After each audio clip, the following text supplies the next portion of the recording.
We begin tonight with news out of the United States, where New Yorkers have spent the day assessing the damage left behind by Hurricane Sandy, which battered the eastern seaboard of the state of New York. At least 32 people have been killed, millions are without power, and transport across the northeastern U.S. has been severely disrupted as Storm Sandy headed north for Canada. Here are the details in this BBC report. No wonder it's been officially declared a disaster area. First morning after Hurricane Sandy strikes Hoboken. Superstorm swept over New Jersey, tearing up homes, leaving gaping holes in these usually placid suburbs. Ripping up the boardwalk, smashing it like plywood. I'm just devastated that there ain't no bulwarks. I heard it collapse and it was just so crazy. A lot of people like them, they were in buildings, lights went out around like 8 o'clock, 8:30. So they were in the dark and they're still in the dark right now. All this just a week from an election that will decide the president's future. Today he sounded determined, commanding. I want you to cut through red tape. I want you to cut through bureaucracy.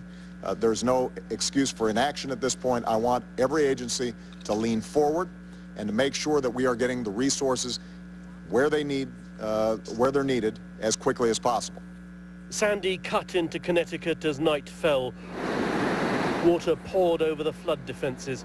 Thankfully, there have been fewer deaths than expected, but plenty of destruction. In Virginia, firefighters persuaded those at risk to leave their homes. Millions more are staying put, not venturing out of doors. No work, no school, only the foolhardy are out and about. Not that many want to be. Winter has come early to West Virginia. It's under a state of emergency and braced for 2 feet of snow. But it's flooding that will cause the most damage. In Maryland, parts of the seaside resort of Ocean City were under 4 feet of water. It was perilous in the streets. 50 people who had ignored advice to evacuate later decided they needed to be rescued. When you look at something like this and think of the human suffering that must lay behind it, you realise why the two candidates don't want to be out trading political barbs. Both men have cancelled campaigns in this, the key state of Virginia. But the political calculations for each of them are very different.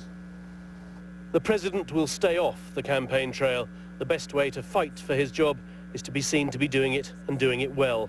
He's earned praise from a Republican who's usually a stern critic.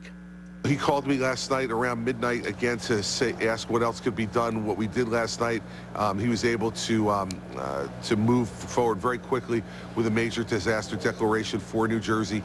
He worked on that last night with me, offered any other assets that we need to help. I have to say the administration, the president himself, and FEMA Administrator Craig Fugate have been outstanding. But Mitt Romney risks being squeezed out. He converted a planned rally into a storm support centre.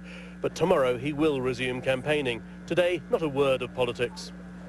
The damage done by Sandy could cost America up to $20 billion. But it's wrecked carefully planned campaigns too, and could impact the outcome of the election a week today.